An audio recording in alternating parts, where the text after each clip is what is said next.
You ask Tiger to solve. This deals with linear equations with one unknown.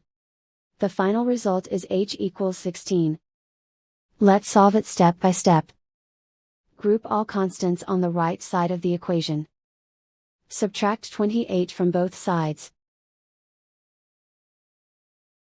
Simplify the arithmetic.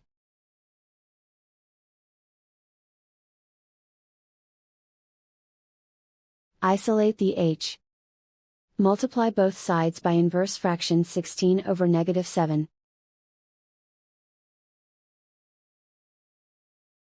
Move the negative sign from the denominator to the numerator.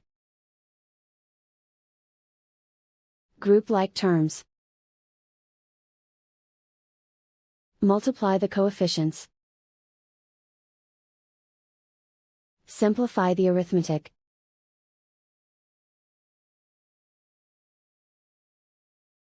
Move the negative sign from the denominator to the numerator. Multiply the fractions.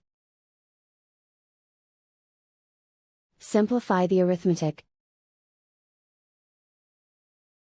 And so the final result is h equals 16.